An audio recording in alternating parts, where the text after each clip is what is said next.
brought to you by V-Guard.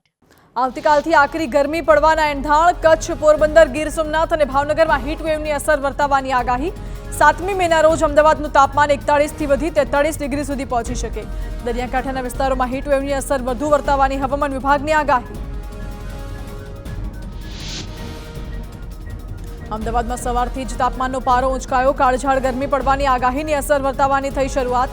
3 દિવસ બાદ ફરી હીટવેવની અસર થવાની આગાહી. હવામાન વિભાગે હીટવેવની આગાહીને પગલે 3 દિવસ બાદ આપ્યું ગરમીનું યલો એલર્ટ.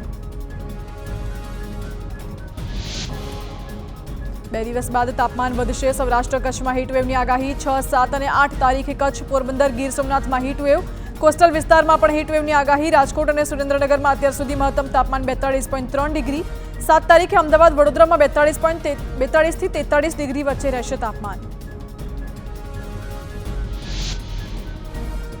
અમદાવાદમાં ગરમી વધતા એએમસીનો હીટ એક્શન પ્લાન. શહેરમાં 600 થી વધુ પાણીની પરબ. બપોરના સમયે ગાર્ડનને ખુલ્લો રાખવામાં આવશે. ટ્રાફિક જંકશન પર સ્પ્રિન્કલરથી પાણીનો છંટકાવ કરાશે. બીઆરટીએસના 144 બસ સ્ટેન્ડ તેમજ એએમટીએસના 19 ડેપો પર પાણી તેમજ ઓઆરએસની વ્યવસ્થા.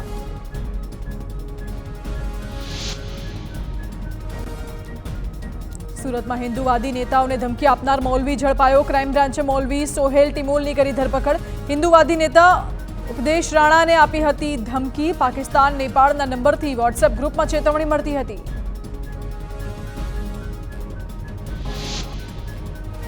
સુરતના ખટોદરામાં એમડી ડ્રગ્સ સાથે 2 શખ્સોની ધરપકડ. જૂની સબજેલ પાસેથી એમડી ડ્રગ્સ લઈને થઈ રહ્યા હતા પસાર. ડીસીબી ઝોન 4 પોલીસે બાતમીના આધારે કરી કાર્યવાહી. 1.5 લાખના 1.43 ગ્રામ એમડી ડ્રગ્સ જપ્ત. ડ્રગ્સનો સપ્લાય કરનાર આરોપી વોન્ટેડ જાહેર.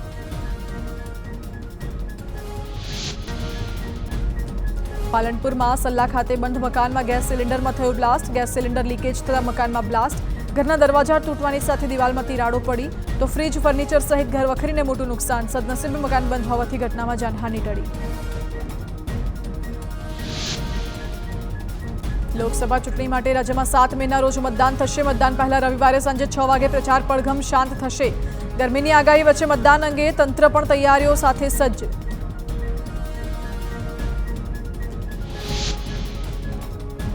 અમદાવાદ જિલ્લામાં 1995 થી વધુ મતદાન મથકો પર મંડપ બાંધવામાં આવશે. 770 બૂથ પર કુલર મૂકવામાં આવશે. દરેક મતદાન કેન્દ્ર પર પાણી અને ઓઆરએસની વ્યવસ્થા સાથે આરોગ્ય વિભાગની ટીમ તૈનાત રહેશે. 147 સખી મતદાન મથકો પણ ઊભા કરાશે.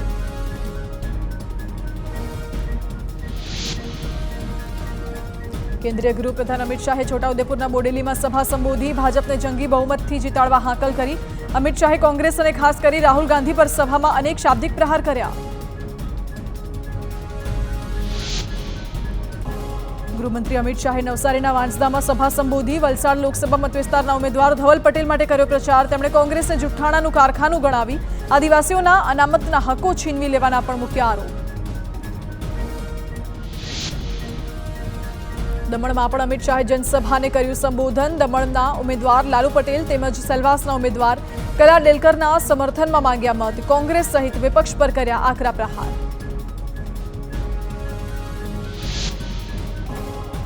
છોટાઉદેપુર જિલ્લા ભાજપ પ્રમુખ ઉપેન્દ્ર રાઠવાએ કોંગ્રેસના અર્જુન રાઠવાને બદનક્ષીની ફટકારી નોટિસ.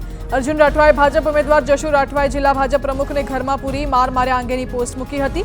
ઉપેન્દ્ર રાઠવાએ આક્ષેપોને પાયા વિહોણા ગણાવી 2.5 કરોડનો બદનક્ષીનો દાવો માંગ્યો. રાજકોટમાં લેવા પાટીદાર અંગેની વાયરલ પત્રિકા કાંડમાં નવો વળાંક. ભાજપે આરોપીઓના સીસીટીવી ફૂટેજ જાહેર કર્યા. આરોપીઓ ઘરે ઘરે ફરી પત્રિકાનું વિતરણ કરતા હોવાના દ્રશ્યો. પત્રિકા વહેંચનારાઓ કોંગ્રેસના કાર્યકર હોવાનો દાવો. Brought to you by V-Guard.